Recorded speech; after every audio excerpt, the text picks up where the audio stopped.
Muy buenas tardes con todos. El Taller de Estudios Penales le brinda un cordial saludo de bienvenida y agradece su participación en nuestro primer evento institucional denominado Cuestiones Actuales del Derecho Penal, un estudio crítico de la parte general y la parte especial. Mi nombre es Fran Paucarchuco y en esta oportunidad seré el moderador de la presente ponencia. Soy miembro principal del Taller de Estudios Penales y en esta ocasión tengo el agrado de presentarles al profesor doctor Fernando Molina Fernández, a quien le extendemos un agradecimiento a nombre de todo el taller por haber aceptado gentilmente nuestra invitación a este magno evento. A modo de recomendación, se le solicita, por favor, cerciorarse que sus micrófonos y cámaras estén apagados a fin de evitar interferencias durante la transmisión. Mencionarles también que las preguntas que deseen formularle a nuestro ponente podrán realizarlas a través del chat y estas serán absueltas al finalizar la ponencia.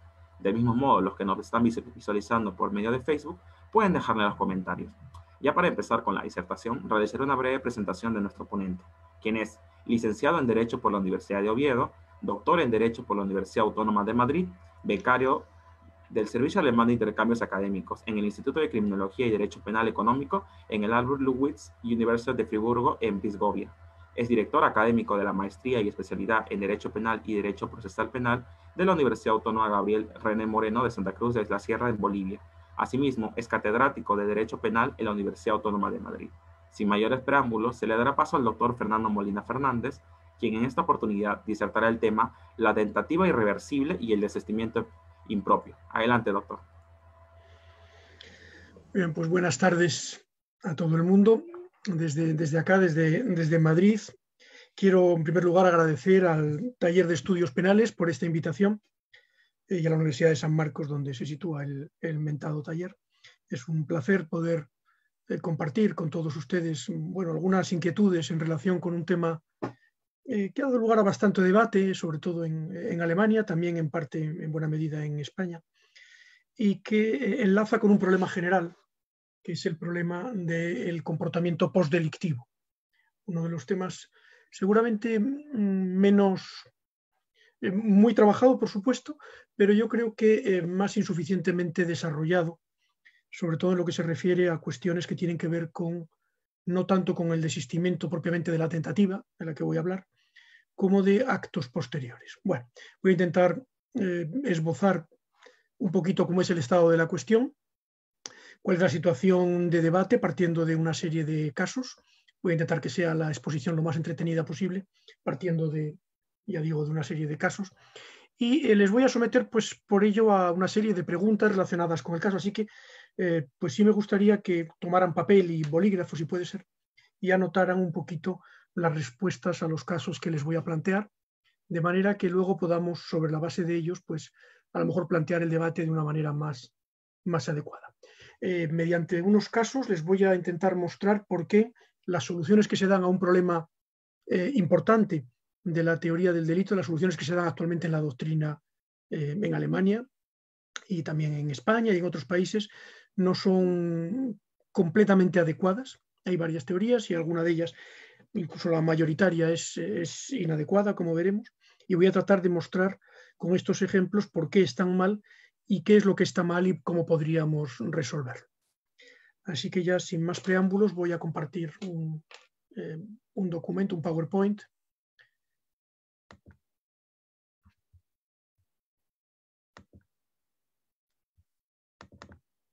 Espero que puedan ver bien.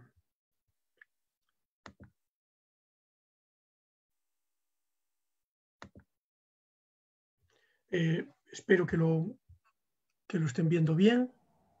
Sí se visualiza, doctor. ¿Se ve? Bien, perfecto. Pues vamos entonces con... A ver si puedo reducir esta.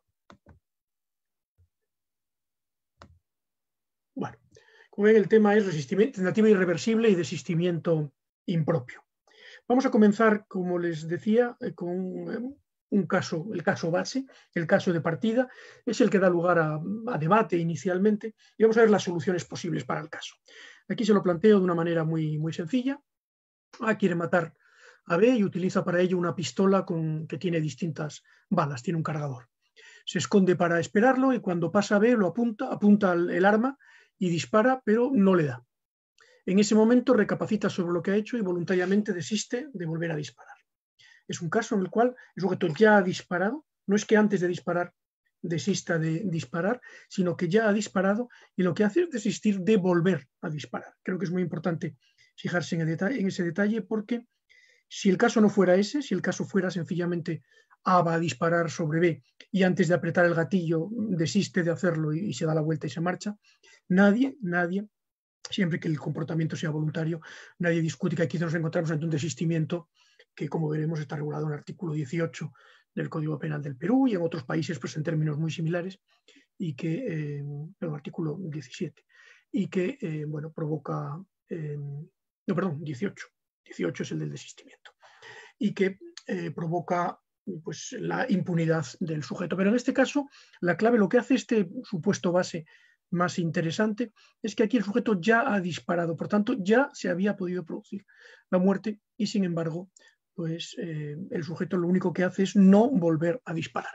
Pues bien, yo ahí la pregunta que les hago, les voy a hacer esta pregunta reiteradamente en los diferentes casos, es, ¿se puede decir que ha desistido A de la tentativa de matar a B? Y hay dos alternativas, en principio sí ha desistido o no ha desistido.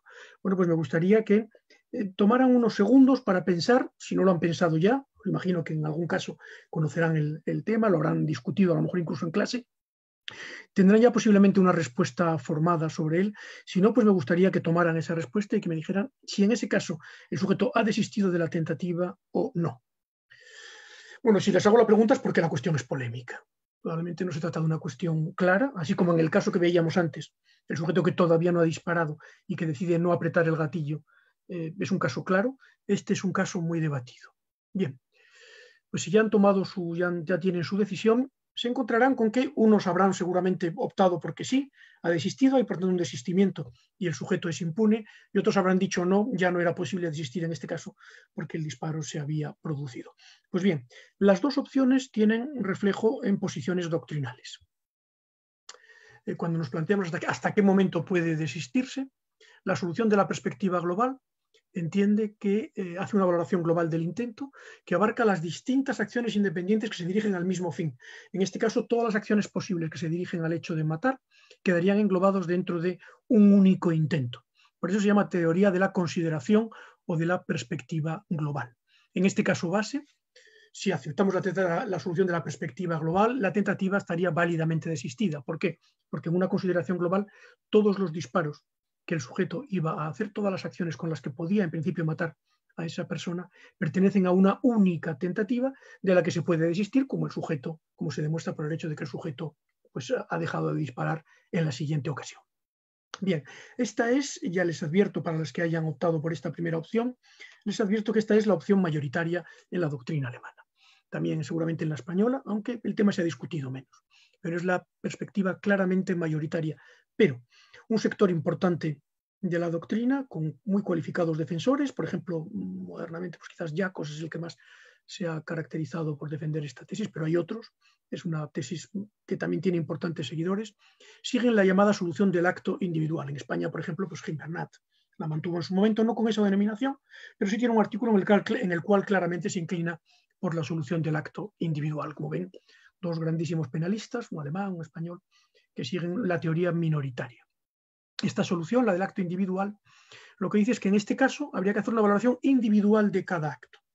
En este caso ya no se puede, como diría Gimbernat o como diría Jacobs, porque se pronuncian en términos muy parecidos, no se puede sacar, diríamos, del mundo lo que ya estaba en él, lo que ha estado ya en él. Entonces lo que podemos hacer en ese caso es decir, el sujeto ya no puede desistir porque la tentativa se había consumado en el sentido más fuerte del término. Por tanto, estaríamos ante lo que se conoce como una tentativa fracasada. La tentativa fracasada ya no es desistible, sencillamente porque no está en el proceso de realización del acto de tentativa. La tentativa ya habrá terminado en todos los sentidos posibles, con lo cual no hay nada que desistir porque el acto ya pertenece al pasado.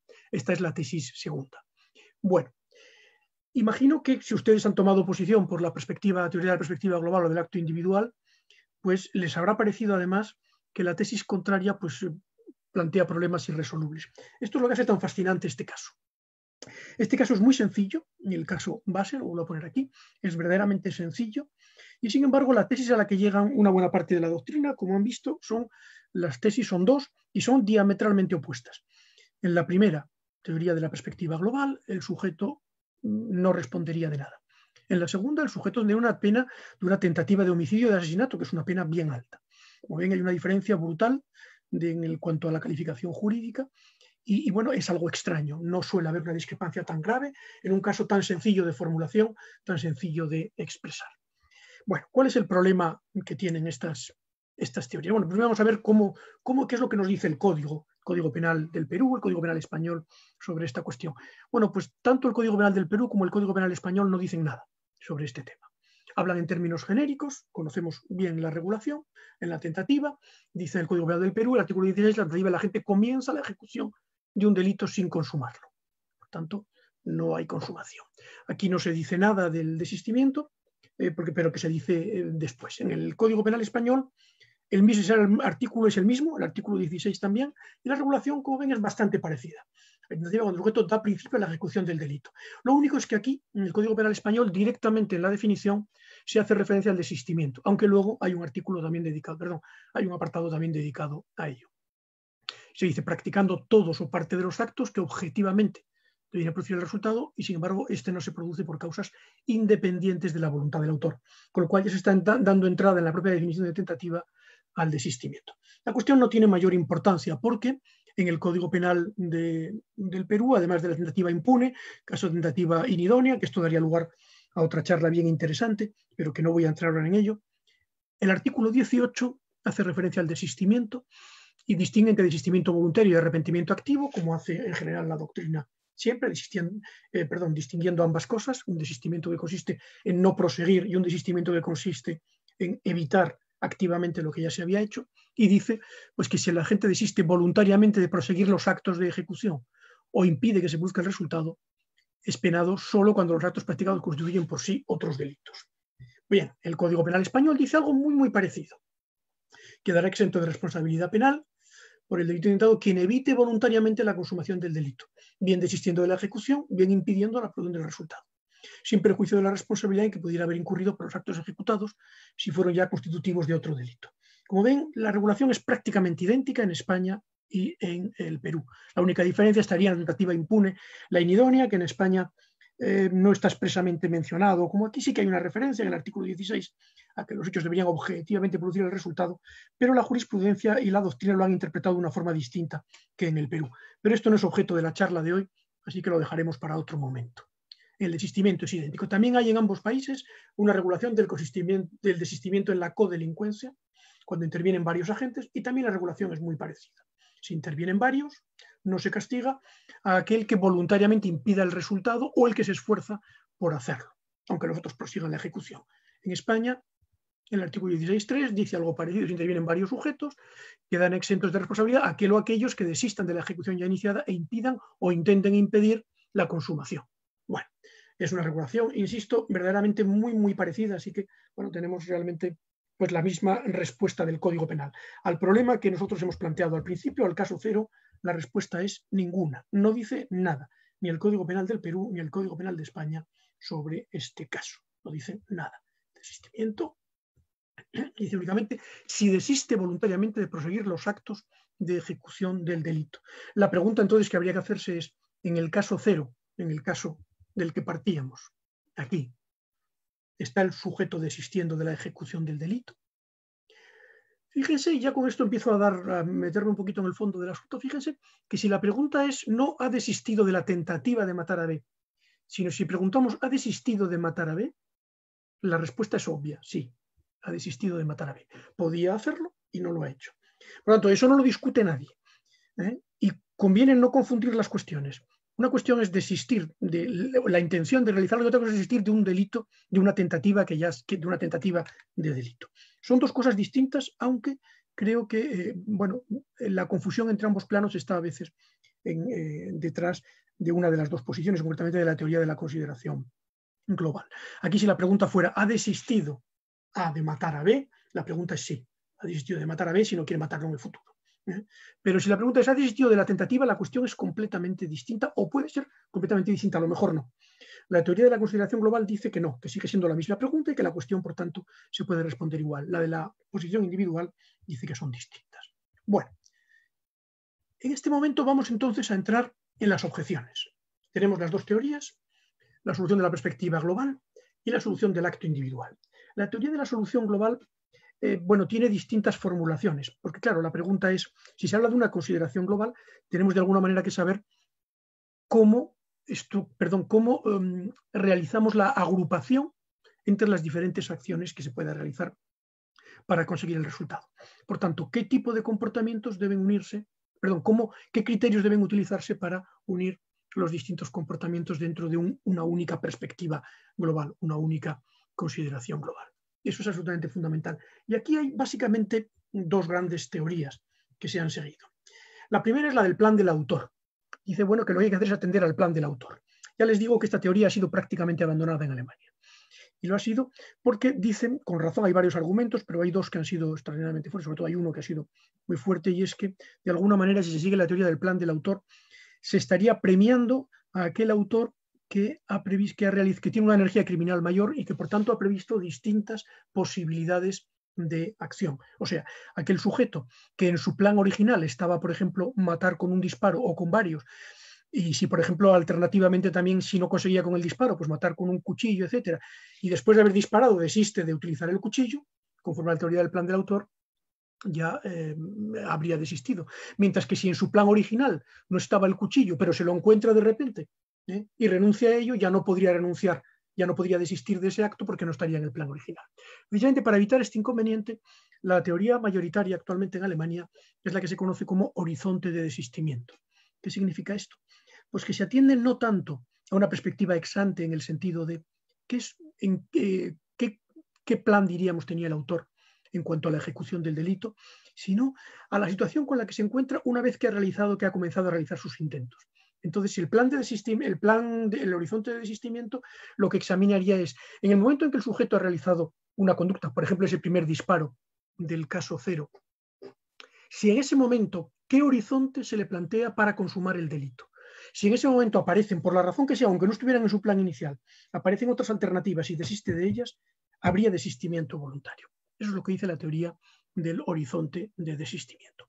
Bueno, la solución del acto individual dice que nada de esto es correcto y que sencillamente, una vez que el sujeto ha fracasado en un intento que termina en el sentido de que el intento ya podría haber culminado con la lesión del bien jurídico, ya no hay nada que desistir, porque el sujeto ya ha aceptado con sus actos, no con sus intenciones, ha aceptado con sus actos la vulneración del bien jurídico. Bueno, ¿qué problemas tienen las teorías, la teoría de la perspectiva global y la del acto individual? Lo que voy a intentar de exponerles con toda una serie de casos alternativos es que las dos se enfrentan a problemas complicados. A pesar de ello, creo que una de las dos se enfrenta a problemas mucho más complicados. Y ya les adelanto que es la primera, la teoría de la perspectiva global. La teoría de la perspectiva global, según lo que les voy a contar enseguida y con los ejemplos que les voy a poner, y seguramente es la que habrán optado muchos de ustedes, porque ya digo, es la mayoritaria, la teoría de la perspectiva global se enfrenta a problemas que desde mi punto de vista son literalmente irresolubles. Es una perspectiva fallida. Y sin embargo, algunas de las conclusiones a las que llegan no me parecen incorrectas. Lo contrario pasa con la teoría del acto individual. En general me parece que lo que dice es razonable, pero tiene algunos problemas, como vamos a ver inmediatamente, tiene algunos problemas en las conclusiones a las que llega. Por eso mi tesis al final será un poquito intentar ver qué es lo que hay de bueno en cada una de las dos perspectivas para intentar llegar a una solución general para este caso, y no solo para este, sino una solución de conjunto que tiene que ver con, en general, el comportamiento postdelictivo. Como dije al principio, un tipo de comportamiento que creo no ha sido suficientemente bien desarrollado en la doctrina penal. Pero bueno, basta de introducción, vamos directamente a los casos alternativos que muestran los problemas de la teoría de la perspectiva global y los problemas de la teoría del acto individual. Comenzamos por la segunda, por la del acto individual. Y hay aquí una objeción muy fuerte. Es la que siempre se esgrime en contra de la teoría del acto individual y efectivamente creo que es muy fuerte. Vamos a verla con un caso. El caso que yo he bautizado como caso del agresor salvador. Quédese con ese nombre, vamos a hablar luego de él también, pero voy a plantearles otro caso para que respondan un poquito la solución. Especialmente este primer ejemplo que les voy a poner ahora y el segundo, bueno, van dirigidos a aquellos que hayan seguido la teoría del acto individual. Y ya digo que, en mi opinión, es más correcta que la otra, aunque también tiene inconvenientes, pero por lo menos tiene que superar el inconveniente de esta tesis, de esta objeción que ahora les voy a plantear. Aquí está el caso. El caso, voy a llamarle 1A, porque bueno, hay varios casos relacionados con esto. Vamos a ver hasta 3, 1A, 1B ahora, y luego al final veremos un caso C. E intentaré mostrarles con ello que, bueno, esta teoría, lo que dice esta teoría que está bien y lo que dice que está mal. Ahí está el caso. A quiere matar a B utilizando una pistola con cargador, igual que el anterior. Se esconde a esperarlo y cuando pasa B, apunta el arma y dispara. A diferencia del caso 0, del caso base, aquí hay una pequeña modificación, y es que el disparo sí que impacta en B y lo deja malherido. En A, recuerden, el disparo no le había dado a B. En este caso, en el 0 me refiero, en caso 1A sí que le da el disparo y lo deja malherido. Y es precisamente A, trasladando a B al hospital, el que le salva la vida. Allí B es atendido en el hospital y se le salva la vida. Está claro que A en este caso responde por lesiones, eso no lo discute nadie, por las lesiones provocadas por el disparo. Pero la pregunta es, ¿hay desistimiento en la tentativa de homicidio de B? Bueno, pues de nuevo aquí les ofrezco esas dos opciones, sí, ha desistido, o B, no hay desistimiento. Bien, si no me equivoco, les dejo unos segundos para que piensen si en este caso hay desistimiento o no. Si no me equivoco, si ustedes han leído, recuerdan el artículo 18, lo pongo aquí de nuevo, en la segunda parte, impide que se produzca el resultado. Si se tiene en cuenta ese dato, que el artículo 18 habla de impide que se produzca el resultado, la impresión que da es que a este caso, el caso del agresor Salvador, habría que contestar sí, ha desistido. Y esa solución efectivamente llega a mucha gente. Cuando se plantea este caso sin haber planteado el caso 0, la mayor parte de la gente se inclina por decir que aquí ha habido desistimiento. Pero ¿qué sucede si ustedes han dicho en el caso 0 que no hay desistimiento? Bueno, el argumento que habrán manejado, el argumento de la teoría del acto individual, tendría que llegar a la conclusión, en este caso, de que aquí tampoco hay desistimiento. Porque efectivamente, si seguimos el criterio, por ejemplo, de Gimbernat o de Jacobs, el criterio de que una vez que la tentativa está fracasada porque se ha culminado el proceso ejecutivo y ya no se puede dar marcha atrás en ese hecho, o sea, una vez que el resultado se podía haber producido con lo que el sujeto hizo, ya no cabe desistimiento. Luego, en este caso está claro, el disparo ya se realizó, con lo cual ya no se podía desistir de la posibilidad de que hubiera muerto a consecuencia de ese disparo. Insisto, en este caso, el disparo ya se ha producido, con lo cual podía perfectamente haber muerto. El hecho de que fortuitamente el disparo, en vez de fallar, en cuyo caso decíamos en el caso 0, los defensores de la teoría del acto individual decían que no cabe desistimiento, en este caso sí que ha habido, diríamos, sí que ha habido impacto, pero evidentemente la situación no cambia. El disparo se ha producido, se podía haber producido la muerte, con lo cual, si uno es coherente con la teoría del acto individual, tendría que llegar a la conclusión de que esto no es un caso de desistimiento, con lo cual, bueno, se supone que habría que castigar a este sujeto. Sin embargo, sistemáticamente los tribunales en estos casos no castigan y aplican desistimiento. No sé en el caso del Perú, no conozco la jurisprudencia del Perú en este tema, pero en España, desde luego, y en Alemania, por supuesto, en estos casos no solamente se aplica desistimiento, sino que la doctrina interpreta y la jurisprudencia interpretan que ello encaja en el artículo 16 del Código Penal español y, por tanto, en el artículo 18 del Código Penal del Perú, que dicen prácticamente lo mismo. O sea, insisto, tanto la jurisprudencia como la mayor parte de la doctrina, mucho más que en el caso 0, entienden que esto encajaría en esa descripción que hace el artículo 18 cuando dice impide la producción del resultado. Esto parece dar al traste por completo con la teoría de la consideración, del acto individual. Parece que este caso es definitivo, que es concluyente en contra de la teoría del acto individual. Y muchos abrazan la teoría de la perspectiva global precisamente por este caso, por el caso del agresor Salvador. Me gustaría, de todas maneras, ponerles un caso que es idéntico, aquí no hay diferencias, por lo tanto la solución es la misma, simplemente a efectos de un posterior tercer caso que les voy a poner más adelante. Es más cómodo cambiar un poquito las circunstancias de hecho. Por tanto, vamos a ir a otro caso de agresor Salvador. Insisto, es lo mismo, la solución es la misma, cambia un pelín la dinámica comisiva, pero nada más. Por eso lo llamo agresor Salvador 2. C, en este caso, arroja a D por un precipicio con ánimo de matar. Es el equivalente al disparo. Por suerte, D consigue asirse a la vegetación. Es el equivalente a un disparo que ha fallido. Pero la vegetación amenaza con desprenderse inmediatamente, lo que provocaría su caída. Eso es el equivalente a estar herido. Ante la petición de auxilio de D, C se arrepiente de su acto previo, le da la mano y le salva la vida. Fíjese que no hay diferencia ninguna con el caso anterior.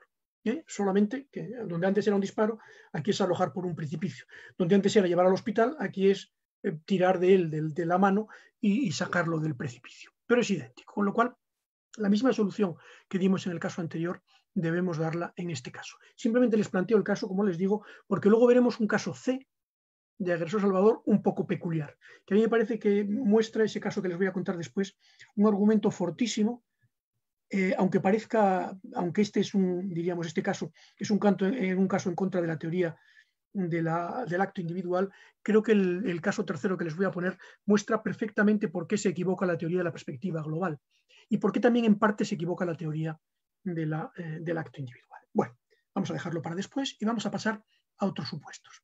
Creo que la teoría del acto individual no tiene más, diríamos, flaquezas, no tiene más debilidades que esta.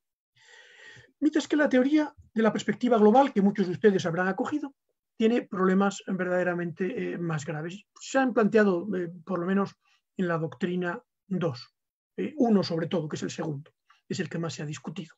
Pero el primero tiene muchísima importancia y el último, yo no lo he visto en la doctrina, se me ocurrió bien mientras estaba redactando un artículo en relación con este tema, y ahí donde allí lo planteo, y bueno, voy a ejemplificar los tres con una serie de casos para que, sobre todo los defensores de la teoría de la perspectiva global, para ponerles en apuros.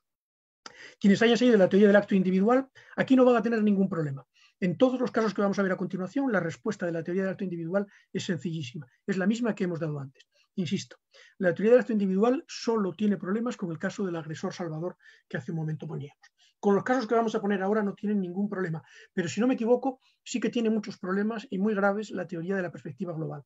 Hasta tal punto que prácticamente creo los casos que aquí les voy a poner prácticamente invalidan esta teoría. Pero, en todo caso, me gustaría que fueran ustedes los que llegaran a esa conclusión si es que es correcta. Vamos con el caso, con los supuestos 2, el que yo llamo caso 2, de ocasión diferida. Es un caso, una variante del caso que les ponía al principio del caso 0. En este caso, A es el enfermero, era enfermero de profesión, el que disparaba. Pero es lo mismo, quiere matar a distancia con su arma. La única diferencia respecto del caso A, en el caso A, fíjense que tenía varios disparos posibles. En este caso, las únicas diferencias son, primero, su profesión, él es enfermero, eso tiene que ver con lo que viene después, y segundo, que tiene una sola bala, o sea que solamente puede disparar una vez. Bien, pues entonces dispara y falla. Es un caso prototípico de tentativa. En ese momento no tiene posibilidad de intentarlo de nuevo, con lo cual su horizonte de desistimiento es 0, conforme a la teoría mayoritaria de la consideración global. Pues parece claro que en este caso ya no puede desistir. Sin embargo, una semana después, B ingresa en el hospital donde trabaja el enfermero. Y se presenta la ocasión en la que A podría matarlo sin dificultad, además con buenas posibilidades de no ser descubierto. Le han asignado a ese enfermo, él sabe perfectamente que dándole, por ejemplo, una sobredosis de uno de los medicamentos, que además va a ser indetectable, o introduciendo algo de aire en las venas, bueno, con la situación de riesgo que tiene el sujeto nadie va a verificar lo que ha pasado, incluso es indetectable, con lo cual podría matarlo. Y sin embargo, A renuncia a hacerlo. Bueno, quienes han defendido la teoría de la consideración global, insisto, los que de la consideración individual no tienen ningún problema en este caso, dirían claramente aquí no hay desistimiento. Si no lo había en el caso 0, mucho menos lo va a hacer aquí. Lo va a ver aquí. Pero los que han defendido la teoría de la consideración global sí que me gustaría que pensaran si en este caso admitirían desistimiento o no. Así que les dejo unos segundos para que piensen si en este caso hay desistimiento o no. Bueno, si han marcado la tesis de que sí que hay desistimiento, serían coherentes con la teoría de la consideración global, al menos en su formulación ideal, pero no en realidad con la teoría de la consideración global tal y como se construye en Alemania, por ejemplo, o en España. ¿Por qué no? Porque para agrupar la teoría de la consideración global admite que puede haber varios actos relacionados, pero tiene que haber entre ellos algún tipo de conexión, y en este caso no hay conexión ninguna, con lo cual, si ustedes han dicho que sí, pues han sido incoherentes con cualquier teoría imaginable.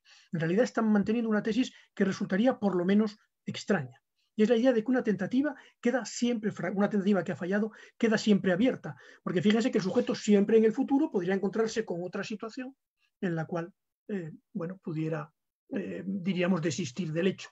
Con lo cual, incluso si pongamos por caso, 2 años después se le da la ocasión de matarlo y no lo hace, pero todavía no ha sido descubierto el delito primero, habría que entender que la tentativa estaba desistida, lo cual es un disparate. Por ese motivo, los defensores de la teoría de la consideración global, en este caso que les estoy poniendo ahora de la ocasión diferida, tienen que llegar a la conclusión, y llegan de hecho a la conclusión, de que no hay desistimiento. Aquí no cabe desistimiento. ¿Por qué no cabe desistimiento? Porque este segundo acto, no matar a esa persona una semana después, no se puede conectar en un acto global con el anterior. No estaba en su horizonte de desistimiento, en el horizonte de desistimiento de A cuando realizó el primer acto, con lo cual realmente tendría que responder de ello. Sin embargo, algo nos dice que en este caso, y eso lo plantearemos al final, a lo mejor habría que tener en cuenta también ese dato, no lo sé. En cualquier caso, lo que sí que les digo es que aquí la teoría de la consideración global tiene que llegar a la misma solución que la teoría del acto individual, pero por otras razones. La razón en este caso es no hay un elemento aunador, porque el hecho se produce en un momento posterior. Bueno, bien, ¿cuál es el problema de este planteamiento? Que eso sí que se ha visto en Alemania. Bueno, ¿en qué momento varios actos, o a partir de qué momento varios actos en relación con un mismo resultado, por ejemplo, en este caso, con el propósito de matar a B por parte de A, en qué momento se pueden o con qué criterios se pueden conectar en una única consideración global o en qué momento no? Si ustedes creen que en un caso como este la cuestión es fácil, porque ha pasado una semana y por tanto, y porque además el hecho no estaba en el horizonte de desistimiento, porque ha pasado mucho tiempo, entonces están fiando todo a la cuestión temporal, lo cual evidentemente no es suficiente, como vamos a ver a poco que cambiemos el caso 2. Vamos a cambiar el caso 2 y vamos a entrar en el caso 3, que es lo que yo llamo ocasión intermitente. Aquí es un caso parecido al anterior, pero les planteo distintas hipótesis. El caso es el siguiente. A padece una grave minusvalía causada por una agresión de B. B en su momento le causó daño y lo dejó pues paralítico en una silla de ruedas. Entonces A, para vengarse, planea matar a su agresor, a B. B, imagínese que ya ha cumplido condena y sale, pero A, que sigue paralítico, no le perdona el hecho, cree que no es suficiente lo que él ha padecido en prisión, la pena que se le impuso, y decide matarlo.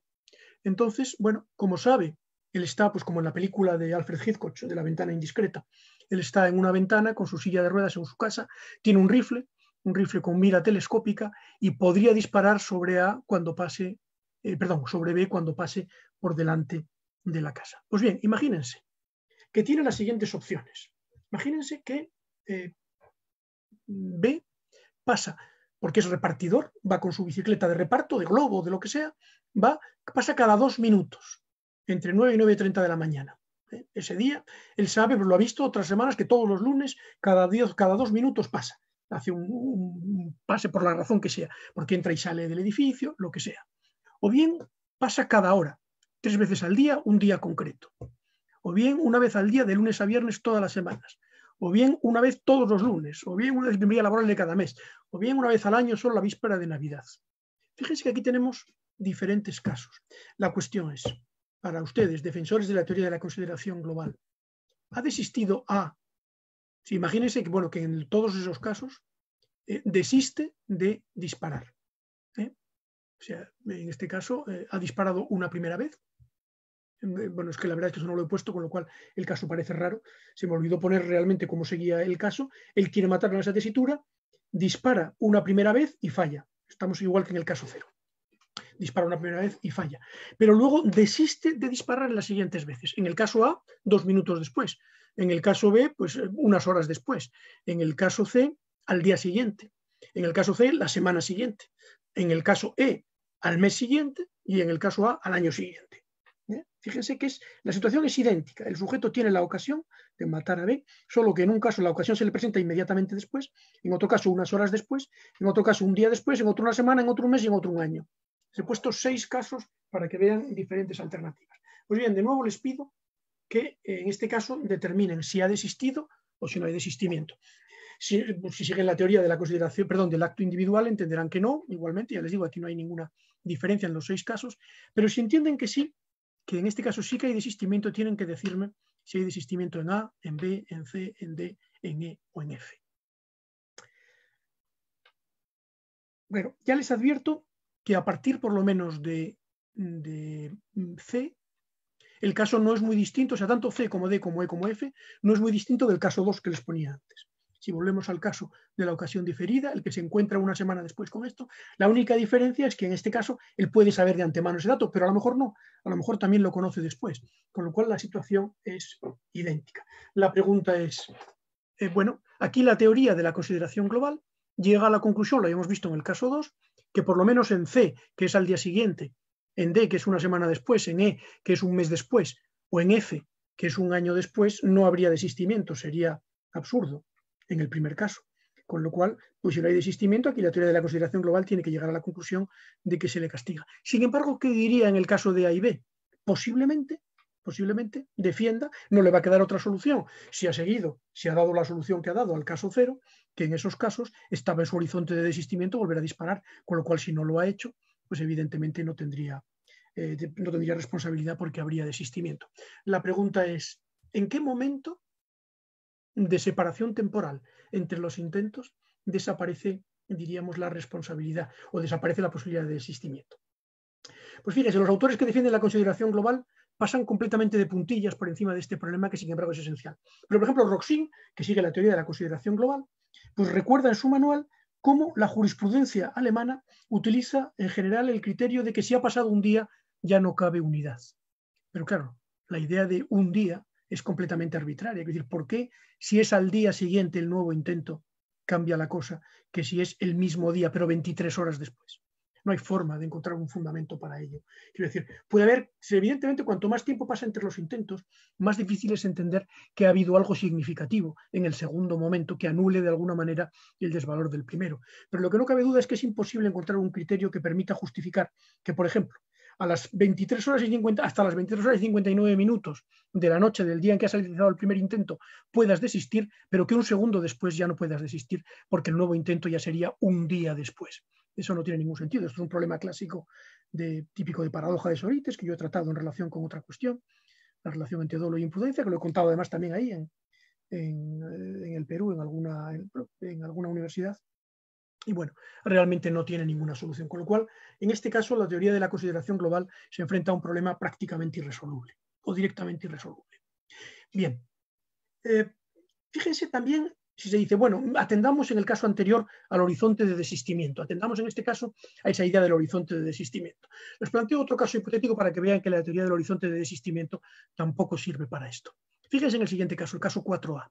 A quiere matar a su vecino disparando desde su casa a la víctima que se encontraba durmiendo con la ventana abierta.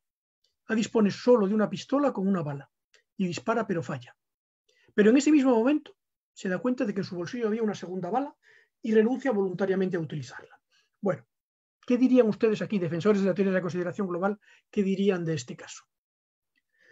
Bueno, pues si ustedes siguen la teoría estándar de la consideración global, la teoría del horizonte de desistimiento, tendrían que llegar a la conclusión de que aquí sí que ha desistido. Aunque en su plan inicial esa segunda bala no estaba, porque creía que tenía una única bala, en el momento en el cual dispara la primera bala, se encuentra la segunda y por tanto en su horizonte de desistimiento estaba a consumar el hecho. Con esa segunda bala, si ha desistido, pues ya tenemos un desistimiento válido. Con lo cual, pues aquí no habría ningún problema. Bien, en este caso, por tanto, la teoría de la consideración global tiene que llegar a la solución de que sí que ha habido desistimiento. Pero cambiemos muy levemente el caso y nos vamos al caso 4A. Es lo mismo que el anterior. La única diferencia es lo mismo. A quiere matar a B, le dispara desde su casa, que se encontraba durmiendo, a un sujeto que se encontraba con la ventana abierta. Pero en este caso también dispara con una única bala. Y dispara y falla. Con lo cual, como está a distancia, ya no puede provocar en ese momento el daño. Sin embargo, una hora después, cuando ya había asumido el fracaso de su empresa, encuentra en un cajón una bala. Y resulta que mira por la ventana y se encuentra con que A sigue durmiendo en la misma posición que antes. Y B podría disparar sobre él en las mismas condiciones originales. Pero pese a ello decide no hacerlo. Fíjense que aquí nos encontramos ante un hecho que se produce dentro del mismo día. Una hora después nada más, incluso podríamos acortarlo y decir media hora después. Y sin embargo ya no estaba en el horizonte de desistimiento. No estaba en el horizonte de desistimiento ese segundo hecho, sencillamente porque cuando concluyó el primer acto, que es el momento decisivo para esta teoría, él no conocía que hubiera una bala, se la encuentra después.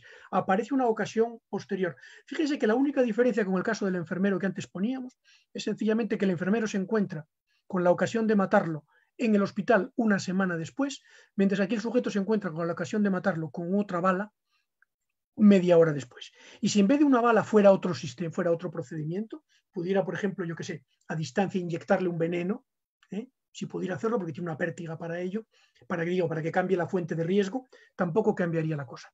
En cualquiera de los dos casos, si uno llega a la conclusión de que para que haya, diríamos, desistimiento, tiene que haber un acto que sea, perdón, que tiene que haber diríamos, una serie de actos que están unidos en una consideración global, en este caso el segundo no está unido en una consideración global con el primero. Es un acto completamente distinto.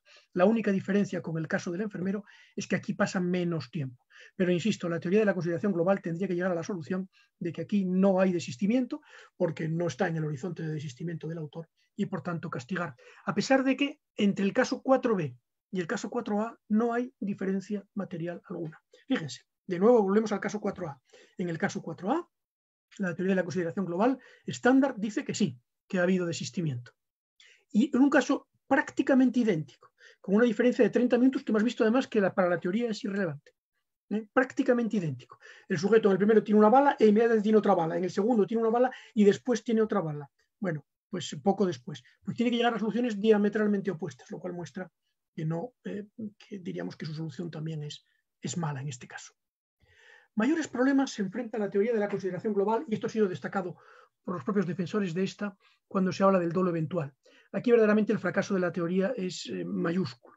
De hecho, el propio Roxin reconoce que esta es la debilidad principal de la teoría de la consideración global, pero no es que sea la debilidad principal, es que sencillamente la tira por los suelos. Para mostrarles por qué es así, es un poco largo de explicar, pero se lo voy a mostrar solamente con un ejemplo muy sencillo, con dos ejemplos también. De nuevo, el caso 5, que tiene dos variantes, la A y la B. Van a ver que en el caso A la consideración global tiene que llegar a una solución y en el caso B a otra diametralmente distinta, a pesar de que, y esto es lo verdaderamente paradójico, es mucho más grave el caso que la teoría de la consideración global, mucho más grave, es más grave el caso en el cual la teoría de la consideración global llega a la impunidad que el caso en el cual llega a diríamos, al castigo, lo cual es el mundo al revés. O sea, aquí, el que realiza lo más grave quedaría impune, según esta teoría, y el que realiza lo menos grave quedaría libre. Vamos a verlo. A quiere matar a B con ensañamiento. Y para ello lo que hace es jugar a la ruleta rusa con él. Como es con ensañamiento, lo que le dice es, mira, te voy a matar, pero no vas a saber el momento. ¿Por qué motivo? Porque voy a empezar a disparar con un revólver que tiene una única bala metida en el revólver. Voy a disparar suficientes veces. Le pone la pistola en la cabeza y dispara. Y se suena clic y falla. Vuelve a poner la pistola en la cabeza y suena de nuevo clic. Mientras tanto, la víctima está padeciendo. Es un caso prototípico de ensañamiento. Se está causando la muerte de forma aumentando deliberadamente el dolor del ofendido, según el Código Penal español, por ejemplo. Es un caso, digo, prototípico de ensañamiento. Pero, en cualquier caso, ha disparado dos veces. Bien, imaginemos que llega la tercera vez. Llega la tercera vez y en ese momento el sujeto deja de disparar. Se arrepiente y deja de disparar, ya no dispara más veces y deja marchar a su víctima. Fíjense que los dos disparos anteriores es un caso prototípico de dolo eventual. Es verdad que hay intención de matar, pero la probabilidad de que se produzca es solamente una probabilidad entre, diríamos, 1 partido por 6 cada una de ellas. Él no sabía con certeza, el agresor no sabía que iba a producir la muerte, pero evidentemente sabía que había una probabilidad, en este caso un sexto, y por supuesto lo aceptaba. No solo lo aceptaba, sino que en este caso directamente la buscaba. Pues bien, según la teoría de la consideración global, la solución a la pregunta de ¿ha desistido A del homicidio de B? Está clara. En el horizonte de desistimiento del autor estaba disparando varias veces, diríamos su horizonte es exactamente igual que el caso base. No hay ninguna diferencia apreciable. Ninguna diferencia. La única diferencia es que en este caso el sujeto actuó con un dolo, bueno, directo por un lado en el sentido de que tenía intención de matar, pero eventual en el sentido de que solo había una probabilidad. Pero bueno, en el dolo directo siempre hay también una probabilidad. En muchos casos se utilizan esa vía indirecta. Pero bueno, aquí podríamos llamarlo si quieren también incluso dolo directo, pero con ruleta rusa, para que vean el caso. Pues bien, aquí hay un dolo directo de matar porque se va a disparar varias veces y con una ruleta rusa. Pero imagínense el siguiente caso. Vamos a variar muy poquito el caso 5A. Vamos a pasar a un caso de genuino dolo eventual, porque este primero se podría llamar de dolo intencional, también dolo de primer grado, aunque con una probabilidad solo de un sexto. En el segundo, sin embargo, es un caso prototípico de dolo eventual. A quiere vengarse por una antigua afrenta, y para ello lo que le dice a B es, no te voy a matar, pero, bueno, a lo mejor mueres. ¿Cómo? Una única ronda de disparo en ruleta rusa. y te voy a disparar una única vez a la cabeza. Tienes un sexto de probabilidades de morir. Si al primer disparo falla, yo no te voy a disparar más. Con lo cual, lo que le está haciendo en realidad, ¿qué es? Sometiéndole pues, a una tensión psíquica muy fuerte. Pero diríamos que aquí la intención del autor directamente no es matar, es una intención en la que él admite la producción de la muerte, sí. ¿Hay una alta probabilidad? Sí, pero que la intención no es matar está claro. Ya en el plan inicial del autor no estaba matar directamente al sujeto, sino aceptar la posibilidad de que muriera para darle un escarmiento. Pues bien, imagínense que en este caso aprieta el gatillo, pero no hay disparo, como ese era su plan. Como el plan era asustarlo una vez, admitió la probabilidad de muerte, no volvió a disparar, aunque podría hacerlo. Bien, ¿ha desistido A del homicidio de B? Piénsenlo un poco. ¿Habrá desistido del homicidio de B?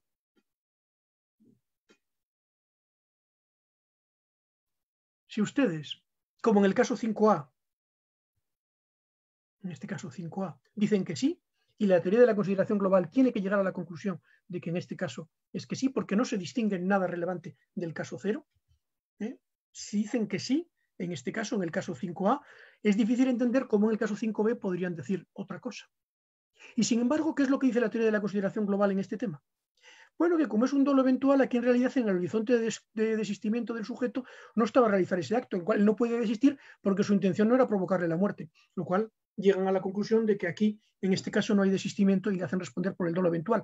¿Por qué llegan a esta solución tan peregrina? Porque es la única manera de poder castigar si no el dolo eventual.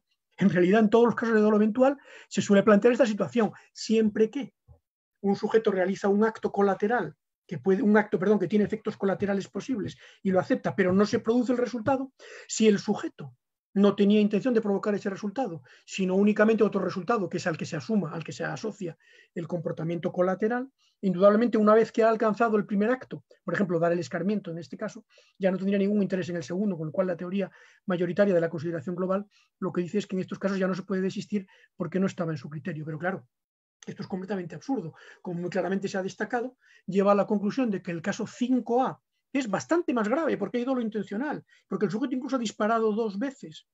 Sería desistible, mientras que el caso 5B ya no sería desistible por el mero hecho de que no estaba en el horizonte de desistimiento. En principio, en el horizonte de actuación no estaba a realizar el hecho. El mundo al revés, un auténtico sinsentido. Esto realmente yo creo que es un argumento extraordinariamente fuerte en contra de la teoría de la consideración global. En el caso del dolo eventual llega a resultados completamente absurdos, como se demuestra con los casos 5A y 5B. Pero una última objeción, y termino ya con los casos. Una última objeción. El caso 6A, lo que yo llamo asesino del rol. De nuevo les planteo la siguiente cuestión. Jugando a un juego de rol, quiere matar a una persona que se ponga a tiro. Le da igual quién. Dispara desde la azotea hacia B, que pasaba por la calle, pero falla. En ese momento B continúa su camino y ya no está al alcance de los disparos. Pero sí C, que venía detrás. Sin embargo, A desiste voluntariamente de su juego y ya no dispara a C. La pregunta es, ¿ha desistido de la tentativa de homicidio respecto de B? De nuevo les pido que lo piensen unos segundos.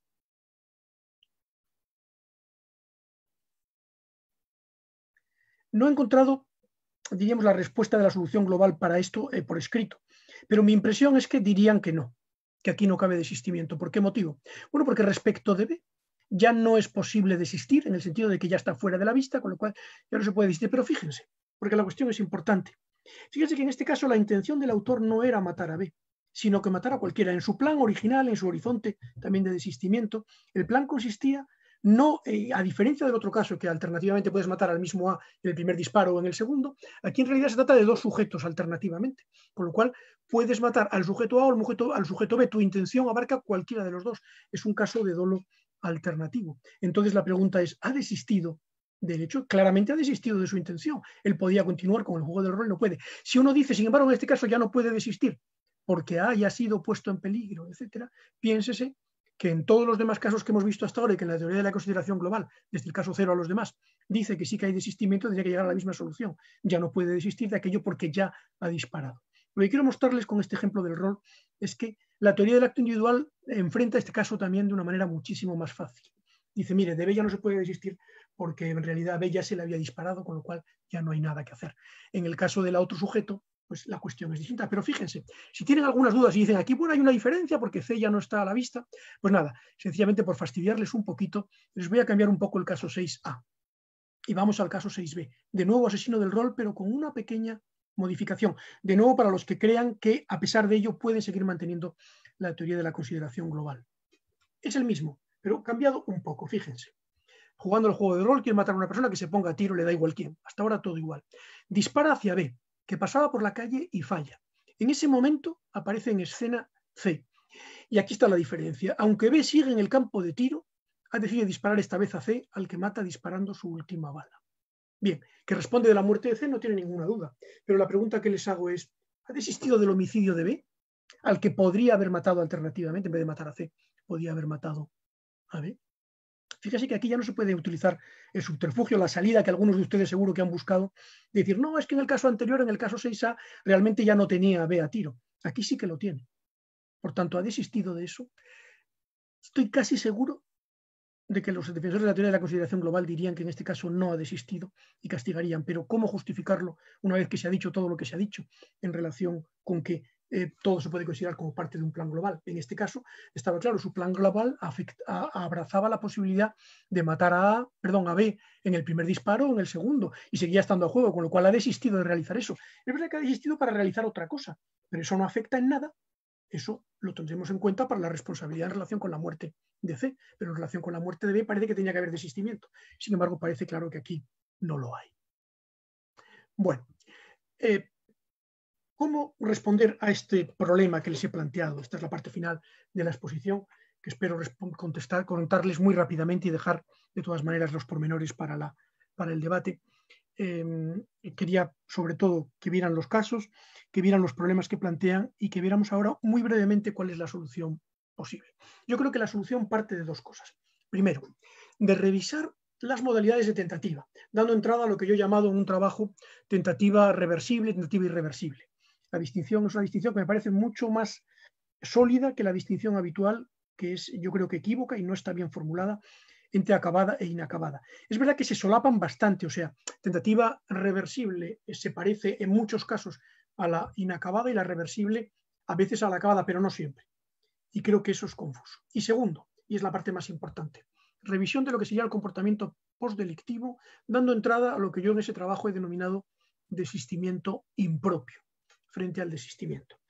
Lo que les voy a tratar de exponer es que si uno distingue correctamente tentativa reversible e irreversible, tiene que llegar a la conclusión de que tiene razón la teoría del acto individual y que por tanto la tentativa ya es totalmente irreversible y por tanto fracasada en los casos que estamos viendo, con lo cual no se podría, en el caso 0 y en los demás, con lo cual ya no se podría eximir de responsabilidad por desistimiento. Pero por otro lado, y esta es la parte en la que se le puede dar la razón a la teoría de la consideración global, sin embargo, creo que junto al desistimiento propio, que en realidad ya no cabe en estos casos, tiene toda la razón la teoría del acto individual, hay otro desistimiento, al que yo he denominado desistimiento impropio, que trata de captar actos que ya no son de desistimiento en la tentativa y que sin embargo deben tener el mismo efecto que el de desistimiento. Muy rápidamente les cuento. La distinción actual distingue en cuanto al grado de ejecución entre tentativa inacabada, acabada y fracasada. Muy brevemente les digo que la tentativa inacabada se dice es aquella en la que el sujeto ha dado comienzo a la ejecución del delito pero no ha practicado todos los actos, mientras que la acabada se entiende que ya los ha practicado todos, pero se admite, y esta es la clave del asunto, se admite que en la acabada, a pesar de que ha realizado todo lo que le corresponde al autor, todavía podría arrepentirse activamente, conforme a lo que dice el artículo 18. Bien, yo creo que esto es un error. En este caso, cuando uno tiene una tentativa, diríamos, hay que distinguir, entre lo que sería tentativa acabada reversible y tentativa acabada irreversible. Una tentativa acabada reversible es aquella en la que todavía cabe un desistimiento activo. Incluso podría ser omisivo en la interrupción de cursos causales salvadores. De esto podríamos hablar en el debate. Pero en principio todavía cabe un desistimiento activo. Por tanto, en este caso, la tentativa inacabada y la acabada reversible deben tener el mismo tratamiento. O sea, en estos casos el desistimiento es desistimiento en sentido estricto. Cabe dentro del artículo 18, como enseguida veremos. Frente a ello estaría lo que yo llamo tentativa irreversible. Se podría llamar tentativa acabada irreversible si se quiere. ¿Qué es la tentativa acabada irreversible? Es aquella en la que no cabe ningún tipo de desistimiento, sencillamente porque el sujeto con sus actos, no con su intención, con sus actos, ha realizado todo lo necesario ya para producir la lesión del bien jurídico. O sea, el que no se haya producido la lesión del bien jurídico depende en ese caso del azar. El sujeto ha culminado por completo los actos positivos y negativos relacionados con esto. Y alguno dirá, bueno, la tentativa acabada y la irreversible es lo mismo. No. La tentativa acabada, en la posición mayoritaria se entiende que ya se ha acabado porque el sujeto ha realizado todo lo que activamente le toca. Pero ahí la doctrina mayoritaria no se da cuenta de que en ese caso, que para la culminación de un acto que requiere no solamente comportamientos activos, sino posteriores omisivos, tienen que darse ambos casos. Por tanto, no solo se trata de que el sujeto realice la parte que le toca, sino que no desactive luego la parte que previamente ha causado. Con lo cual, tanto la parte activa como la omisiva son decisivas para el tema. E incluso para el que crea que esto no es así o no lo tenga claro, que se fije simplemente en la interrupción de cursos causales salvadores, en el cual el sujeto tiene todavía, no solamente el sujeto que ha realizado ya todo lo que a él le corresponde activamente, pese a ello, tendría que evitar activamente de nuevo el que un curso salvador de un tercero que pudiera evitar el resultado. Eso muestra que la distinción tentativa acabada e inacabada no pone el acento donde debería.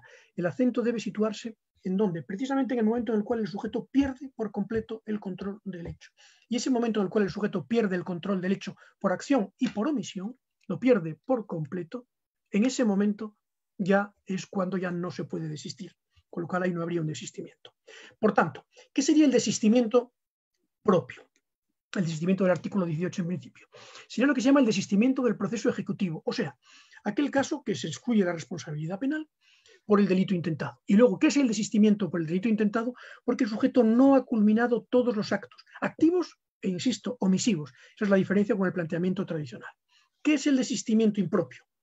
Es lo que yo llamo desistimiento de alcanzar el resultado, pero sin que haya un desistimiento de la tentativa, sino otras cosas.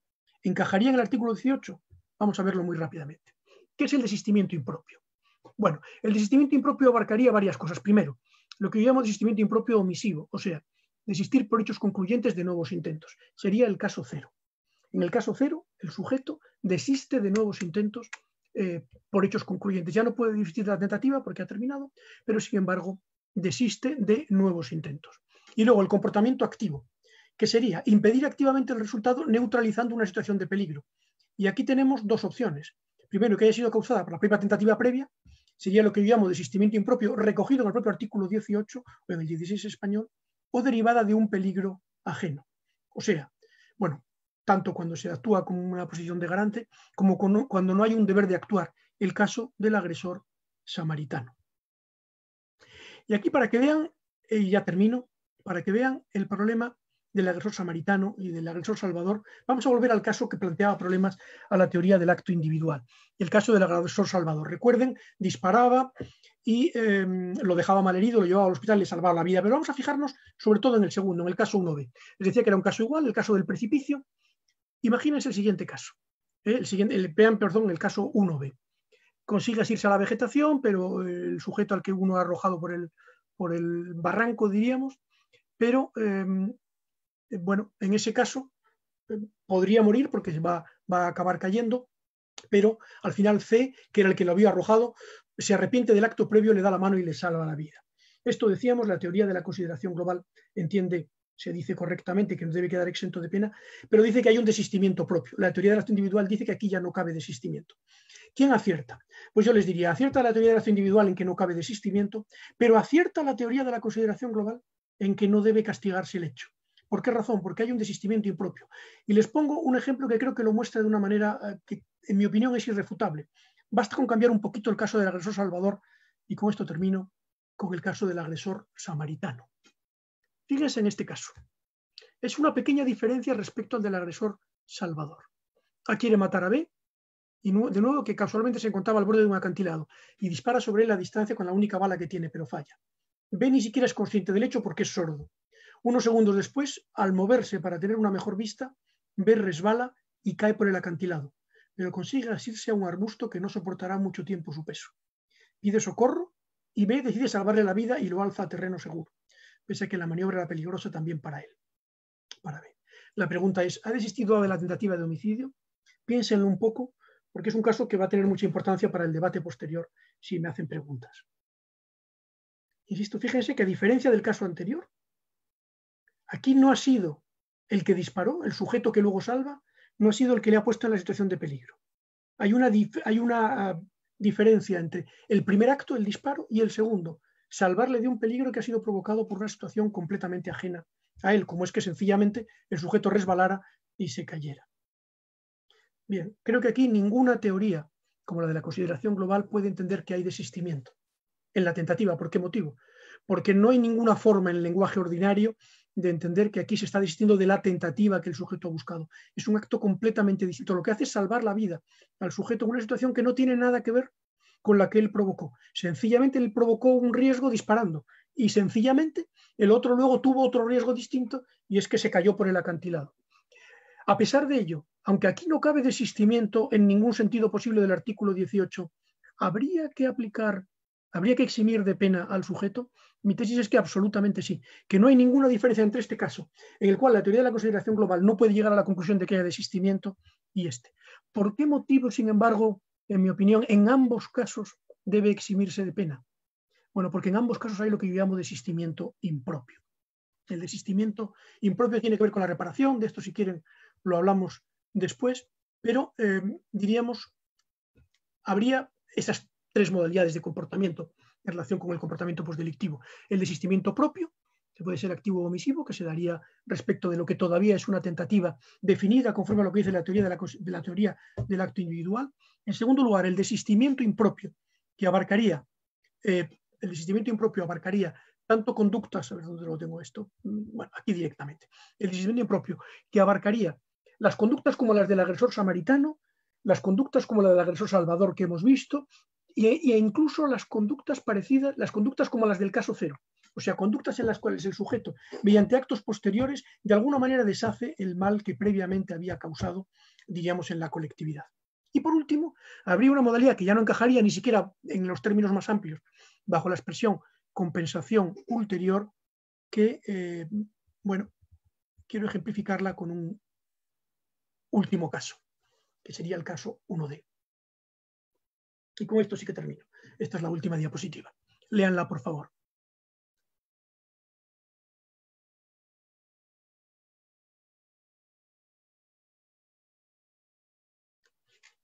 Respecto del caso 1C, prácticamente no hay más diferencia que en aquel caso la caída del acantilado era inmediata, mientras que en este caso se encuentra el sujeto en una posición de peligro de muerte tiempo después. Pues bien, la pregunta es, ¿ha desistido de la tentativa? La respuesta es evidente, no. No ha podido desistir porque su tentativa, en cualquier concepción posible, realmente ya ha desaparecido. ¿Nos encontramos ante un caso parecido al del agresor samaritano, el 1C? Bueno, sí, pero con una diferencia temporal suficiente como para que incluso en este caso podríamos decir, a lo mejor aquí ya no cabría el desistimiento. Sin embargo, ¿debería eximirse de pena? Mi tesis es que sí. A pesar de que en este caso no hay en ningún sentido posible desistimiento, pese a ello se puede entender que se dan la misma situación de, diríamos, reparación del mal, aunque sea posterior y que justifica la, diríamos, renuncia a la sanción. Nos encontraríamos, por terminar, ante el supuesto tercero, la compensación ulterior.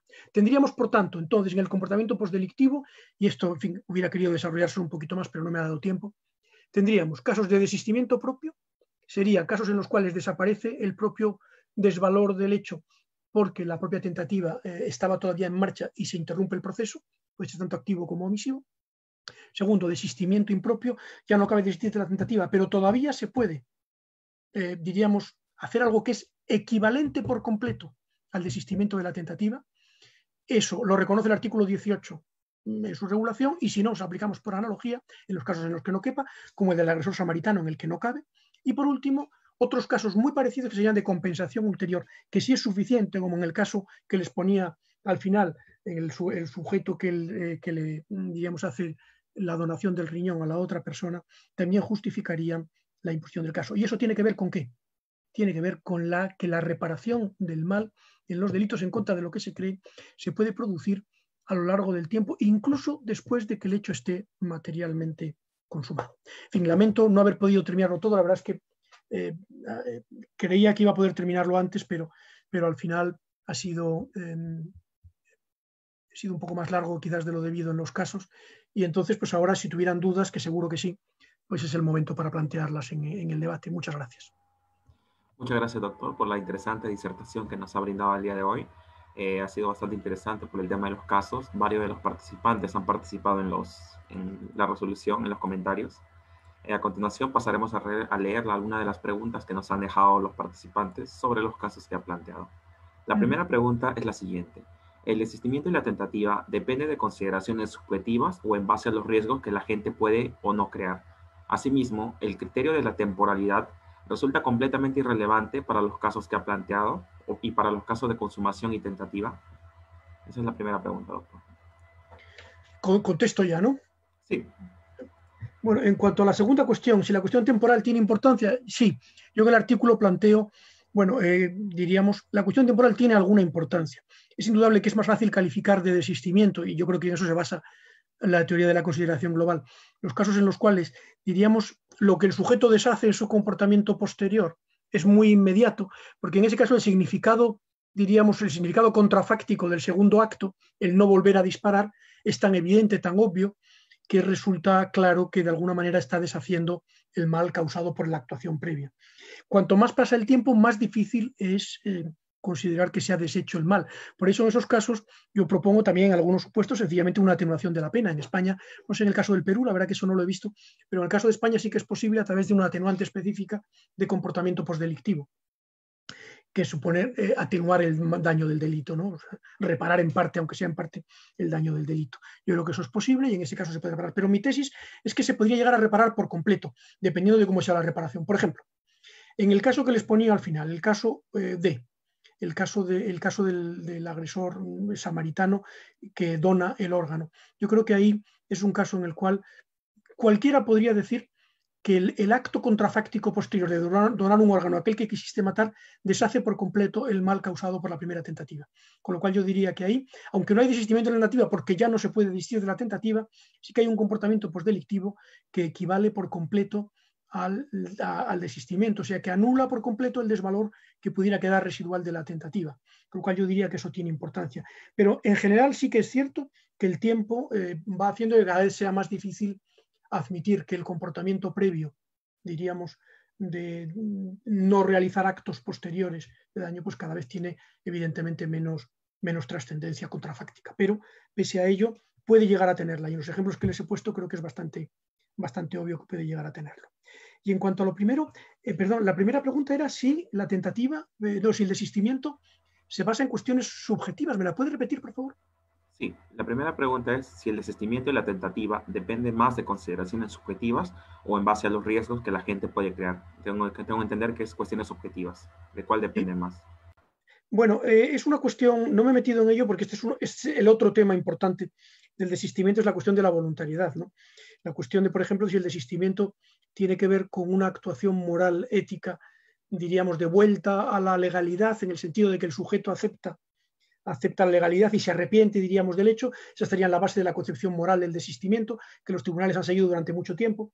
Pero actualmente diríamos que el criterio no es ese. El criterio es un criterio distinto. Se suele decir que no hay que entrar en la mente del sujeto para ver su actitud, sino un poquito examinar si en el momento en el cual él desiste del hecho, él podría realizar el hecho y pese a ello no lo ha hecho con independencia de sus, diríamos, de su motivación interna. O sea, igual aquí en el desistimiento, igual que cualquier otros elementos de la teoría del delito, tiende a no darse demasiada importancia al componente puramente subjetivo interno de la intención del autor.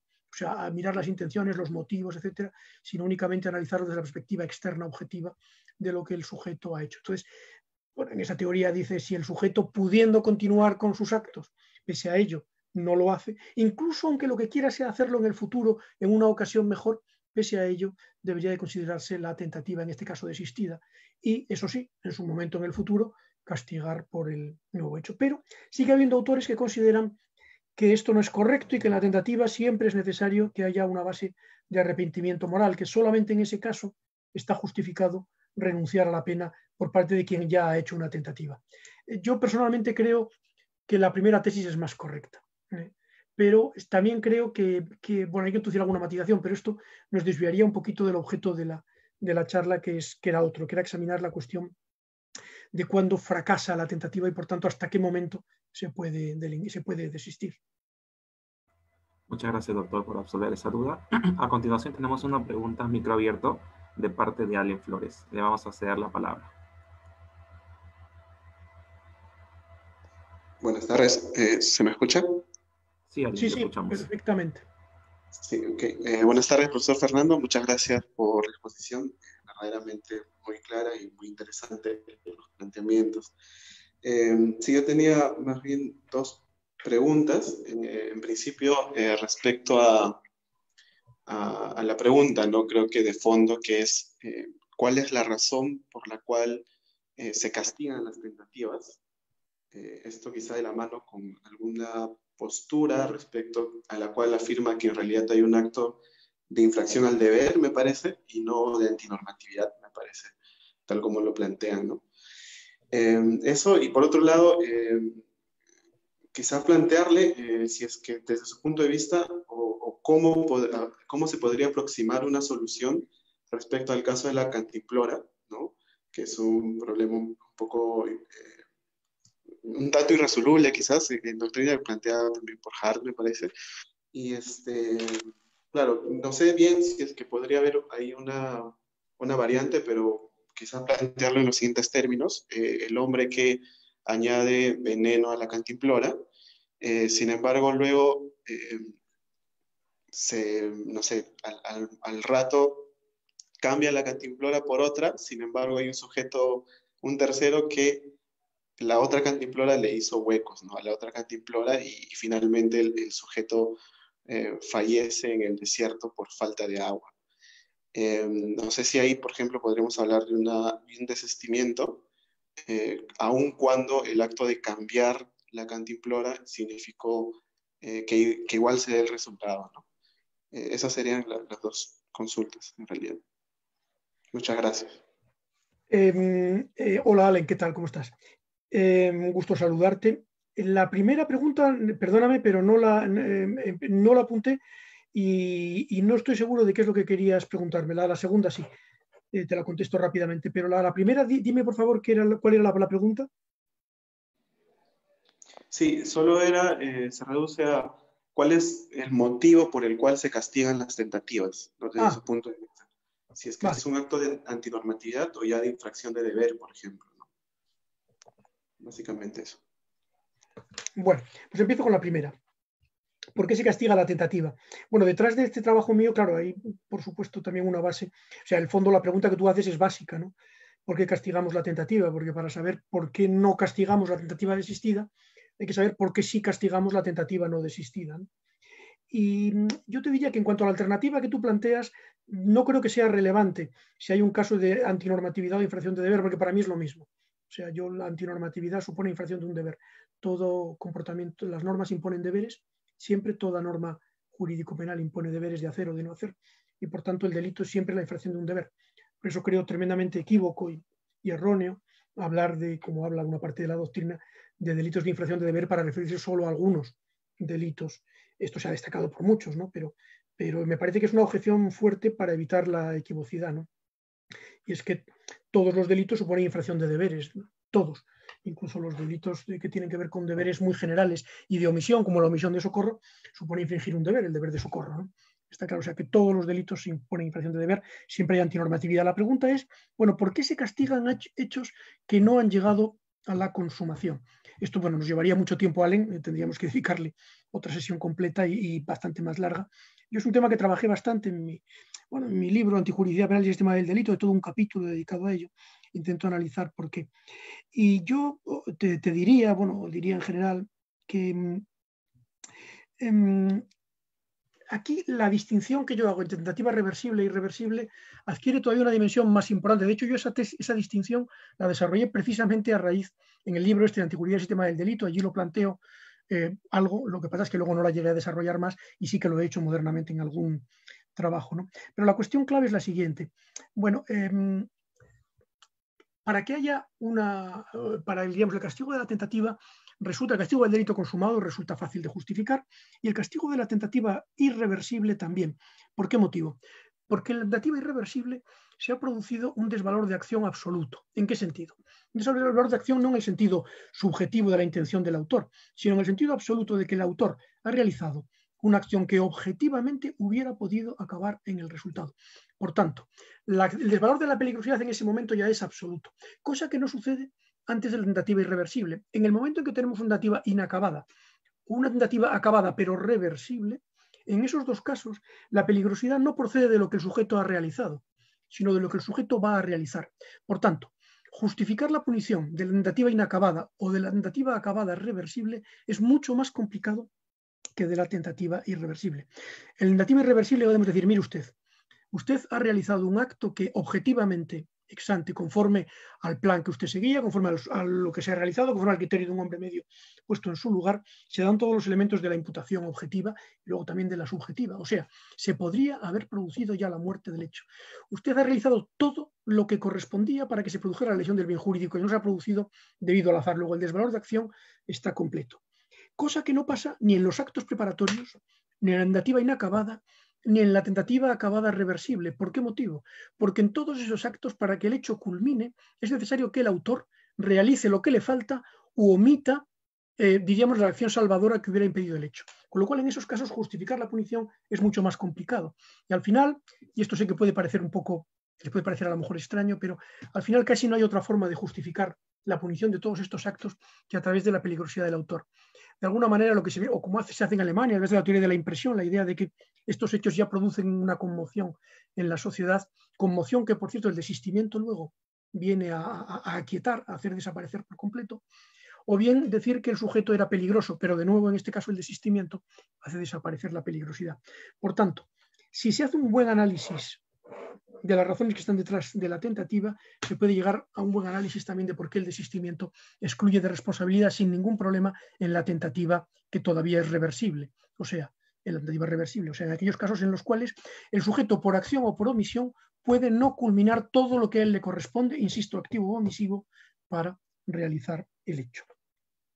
En cuanto al caso de la cantimplora, bueno, el caso de la cantimplora, yo he trabajado bastante en él y sí que tiene una solución. Es que hace poco estuve escribiendo algo, no he publicado sobre ello, pero sí que tiene una solución, pero no es la solución que seguramente que a todo el mundo le gusta. Pero yo creo que es un caso que nos pone ante una situación muy interesante desde la perspectiva de la causalidad y que muestra hasta qué punto la teoría de la causalidad no está bien formulada en la teoría penal. Pero aquí lo que nos planteas no es la cuestión de la causalidad, sino la cuestión del desistimiento. O sea, complicas más el caso. Yo alguna vez pensé también en esa opción que tú me has planteado aquí ahora, qué pasaría si hubiera un desistimiento por parte del autor. Bueno, en este caso, fíjate, tal y como lo has planteado, realmente no habría un desistimiento, habría un desistimiento parcial. El desistimiento parcial se produce en aquellos casos en los cuales el sujeto no hace desaparecer por completo el peligro creado por su acción previa, sino que lo atenúa. En ese caso, la cuestión está clara. Si la atenuación, si el peligro residual es todavía un peligro típico, seguiríamos ante una tentativa, no habría desistimiento válido, porque el desistimiento tiene que anular el desvalor previo del hecho. Si solo, por ejemplo, el sujeto que pone a otro en la tesitura de morir con una probabilidad, por una ruleta rusa, una probabilidad de 5 partido por 6. Y en un momento determinado se arrepiente, en vez de 5 partido por 6, quita 4 balas y deja solamente una, ha desistido, bueno, ha desistido parcialmente, ha disminuido el riesgo. Se le puede tener en cuenta, indudablemente es algo mejor que el hecho de tener las 5 balas. Ha aumentado mucho las probabilidades de salvación, pero no ha hecho desaparecer por completo la situación, con lo cual seguiría siendo una tentativa, así que el desistimiento ahí no sirve. Ahora, si imaginamos un caso de la cantimplora en el cual el sujeto hace desaparecer por completo el peligro, pues está claro. En ese supuesto, si desaparece por completo el peligro, habría un desistimiento válido. Y el hecho de que otro sujeto posterior cree un nuevo riesgo, que a partir de entonces sería un nuevo riesgo, que concluye en el resultado, haría que en ese caso la imputación fuera clarísima. Ya en ese caso el primer sujeto no tendría responsabilidad ninguna porque habría desistido y el segundo respondería por el resultado porque objetivamente la situación creada por el primero con el desistimiento habría hecho desaparecer el peligro, con lo cual el problema que se plantea en el caso estándar de la tentativa y es que el segundo no puede responder por el delito consumado, porque lo que está haciendo no es aumentando un riesgo, sino disminuyéndolo. Y esa es la clave que no se ve muchas veces en el caso de la tentativa en relación con el segundo sujeto. Aquí no se daría. No se daría, ¿por qué motivo? Porque ya el sujeto primero, con su desistimiento, ha hecho desaparecer el peligro, con lo cual el segundo literalmente crea un riesgo, no disminuye un riesgo previo creado por otro. Creo que eso explica el caso que tú planteas, creo que da una solución al caso que tú planteas. Muchas gracias, doctor, por absolver esa duda. La última pregunta viene de la mano de Gloria Palomino, quien pregunta lo siguiente. Para usted, ¿cuál sería la mejor opción desde la perspectiva individual o de consideración global? ¿Cuáles son las razones por las que usted decide y hace la diferencia entre las mismas? Bueno, yo no hago esa distinción la hace la doctrina alemana. Yo simplemente tomo nota de ella porque es la doctrina alemana, la doctrina española, distinguen esas dos teorías y llegan a resultados totalmente contrarios en ese tema. O sea, cualquier manual alemán dedica a esa distinción un buen tiempo. Roxin le dedica páginas y páginas a ese tema. Y él se inclina por la teoría de la consideración global, pero yo creo que es errónea por los ejemplos que os he puesto. Entonces, ¿por cuál de las dos me inclino? Bueno, pues lo he dejado caer pero quizás no haya quedado suficientemente claro, así que lo aclaro ahora. Me parece que es correcta la teoría la teoría del acto individual, es correcta cuando define la tentativa. En los casos que hemos puesto, el caso cero y todos los demás que hemos puesto, son casos en los cuales la tentativa es irreversible. Por tanto, ya no cabe un desistimiento en la tentativa. Es una tentativa fracasada, ya no cabe desistimiento, no es posible, porque el sujeto, como os decía antes, ha concluido el desvalor de acción. O sea, ha completado absolutamente por acción y omisión todos los actos que deberían haber llevado a la producción del resultado. De eso ya no cabe desistir, como decía Gimbernato, como decía Jacobs, ya no cabe quitar del mundo algo que podría haber sucedido. Esa muerte podría haber sucedido y ya el sujeto no está en condiciones de deshacer algo que ha salido de su campo de actuación. Es así de sencillo. El hecho ha desaparecido de su campo de actuación. Cuestión distinta es, ¿qué sucede si en el futuro aparecen, como consecuencia de ese mismo acto, el caso del agresor Salvador, o como consecuencia de otro acto distinto, qué sucede cuando aparece una ocasión para el autor de mostrar que aquello que comunicó con su primer acto de tentativa verdaderamente ya no es su posición actual y que él, de alguna manera, diríamos, contradice lo que previamente hizo con aquel acto? Bueno, pues eso es lo que llamamos desistimiento impropio, que puede llevarse incluso a actos posteriores, como son los de mera, diríamos, en los casos que yo ponía al final, ya no sería ni siquiera de desistimiento, sino que serían actos de mera compensación del mal. Yo creo que siempre en el desistimiento y hay algo de compensación. Eso tiene que ver, es que estaba en una de las diapositivas finales que no os pude poner. Hay, diríamos, actos de desistimiento propio, hay actos de desistimiento impropio y hay actos de compensación. El desistimiento propio es un caso clarísimo en el cual se anula el desvalor del acto previo. En el desistimiento impropio, en algunos casos también se anula por completo el desvalor del acto propio. ¿En cuáles? En los del agresor Salvador y también en los del agresor samaritano, que aquí se llega a una mala solución, la teoría de la consideración global. En ambos casos creo que se anula por completo el desvalor previo. En otros casos lo que hay es una atenuación, en el caso cero, por ejemplo. Y por último, en los casos de compensación, que son posteriores al hecho y que de ninguna manera se podrían considerar ya ni siquiera de desistimiento impropio o solamente en un sentido muy lato, creo que también es posible la exención de pena, como demuestra el caso que os ponía el último de todos, el caso del que dona el riñón meses después de haber realizado una tentativa para matar a otro. Si le dona a esa misma persona, le dona un riñón, pues ese acto posterior de alguna manera deshace el mal causado por la tentativa previa, en cualquier consideración general. Y creo que debería llevar también a la exención, a pesar de que, fijaos, aquí no hay desistimiento ni propio, ni siquiera en un sentido lato, desistimiento impropio en relación con aquella muerte, porque el hecho está tan alejado que ya no tiene mucho que ver con ello. O si se quiere, se podría llamar desistimiento impropio. Yo en el artículo, de hecho, dejo caer la idea de que la palabra desistimiento impropio se podría utilizar también incluso para casos posteriores de, diríamos, reparación del mal muy posteriores al hecho. Pero insisto, todo ello tiene que ver con una misma cuestión: cómo se reparan los males del delito. Esa es la parte que no he podido explicaros, pero bueno, el mal del delito se repara de diferentes maneras. Si uno está en marcha el delito, si está en marcha el delito, no continuándolo, tentativa inacabada o tentativa acabada reversible, si ya ha terminado, haciendo actos previos que de alguna manera compensen el hecho. O sea, lo mismo que hacemos en la responsabilidad civil, intentar compensar el hecho. ¿Cómo? En especie. Por ejemplo, cambiando vida por vida, o sea, el agresor samaritano primero intenta quitarle la vida, pero luego se la salva en otra situación que es idéntica. Pues tenemos un caso en el cual se compensan un hecho con el otro. No es la misma tentativa, ¿no? Ya no tiene nada que ver. Se cayó él solo por el acantilado y realmente no está el sujeto salvándole de una tentativa suya. A pesar de ello, compensa plenamente el hecho. De todas maneras, en fin, con lo que no he podido explicaroslo, sí se puede ver en el artículo mío sobre esta cuestión que está publicado en el libro Homenaje a Agustín Jorge Barreiro y que puedo facilitaros una copia, puedo facilitar al taller una copia por si queréis leer con un poco más de detalle todo esto y ver algún caso más que no os he contado y que plantea, sobre todo el caso del dolo eventual, plantea por qué la solución de la consideración global es errónea.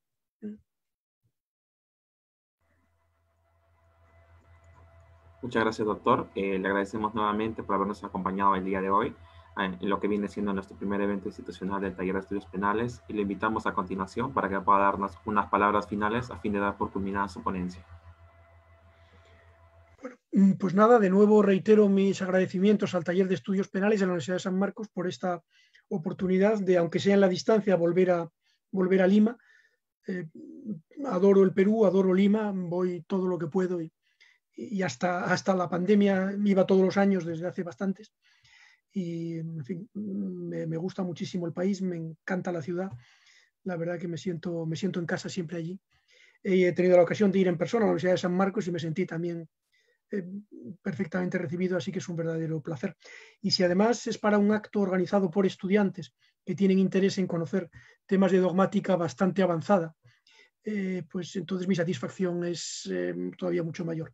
Solo os digo que ya me gustaría que en España tuviéramos en nuestras universidades talleres de este estilo, y por lo que yo sé, yo al menos no los conozco, en mi universidad no lo hay, un taller de estudiantes de derecho que les interesados por el derecho penal, que contactaran con profesores del país o extranjeros para intentar avanzar en temas así. Eso me parece que indica, bueno, primero que el sistema universitario del Perú es muy sano, y después pues que sus estudiantes son verdaderamente admirables. Así que muchas gracias por esta oportunidad.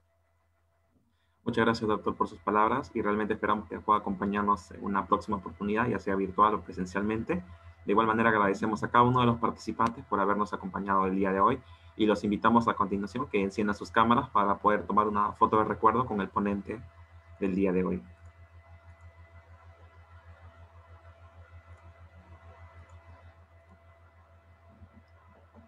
Asimismo, los invitamos a seguir a nuestro evento. El día de hoy tenemos a las 8 de la noche en Hora Perú a la ponencia de la doctora Ana Lucía Heredia Muñoz, quien nos va a disertar un tema relacionado al phishing y cuestiones jurídico-penales.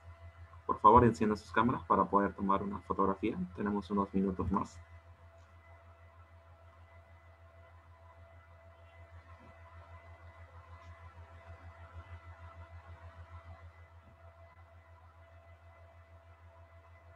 Perfecto, la foto ya ha sido tomada, estimados. Que tengan muy buena tarde. Se recibe el Taller de Estudios Penales de la Universidad Nacional Mayor de San Marcos. Que tengan buena tarde. Buenas tardes, doctor. Gracias a todos. Buenas tardes.